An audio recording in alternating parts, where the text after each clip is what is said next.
Bonjour à toutes et à tous, vous voulez savoir combien coûte réellement une chape sèche? Restez jusqu'à la fin de cette vidéo, je vais vous donner les critères essentiels qui font monter le prix, une estimation réaliste selon votre situation, et mes conseils pour éviter les mauvaises surprises. D'ailleurs, si vous cherchez un professionnel proche de chez vous, voir en description pour un devis gratuit.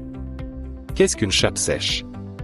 C'est une solution de revêtement de sol où l'on pose des panneaux préfabriqués légers, généralement en bois ou en matériaux composites, sur une structure portée, ensuite on comble les joints, on isole, puis on pose le revêtement final. Elle ne nécessite pas de temps de séchage humide comme la chape liquide, ce qui est souvent un avantage pour les délais, surtout en rénovation ou à l'étage.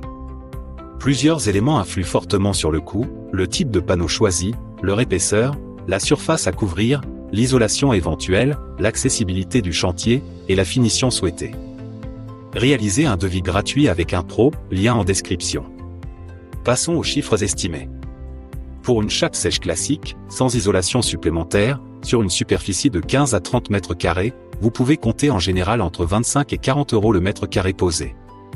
Si vous ajoutez une bonne isolation phonique ou thermique, ce prix peut grimper à 45 à 60 € le mètre carré, voire plus selon les matériaux utilisés et la région.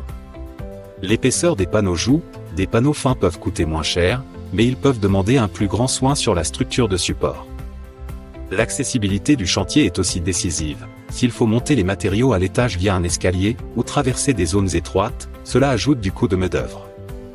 Pensez aussi aux frais de préparation du support, vérification de la planéité, de la stabilité, et éventuellement correction, le tout avant la pose.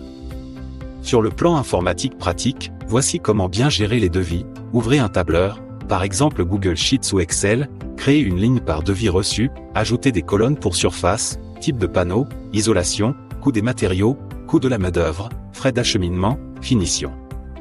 Utilisez une colonne, coût au mètre carré réel, pour comparer sur une base homogène. Prenez des photos du support existant, état du sol, proximité des murs, obstacles, envoyez-les aux artisans pour qu'ils estiment à distance.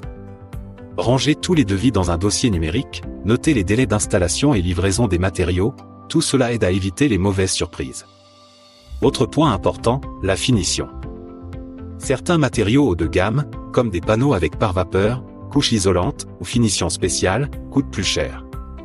Demandez toujours ce que couvre le devis, est-ce que la finition, l'isolation, les accessoires, joints, profils, sont compris? Cela peut faire une différence considérable sur le prix final. En résumé, le prix d'une chape sèche dépend du type de panneau, de l'isolation, de la surface, de l'accessibilité et de la finition exigée.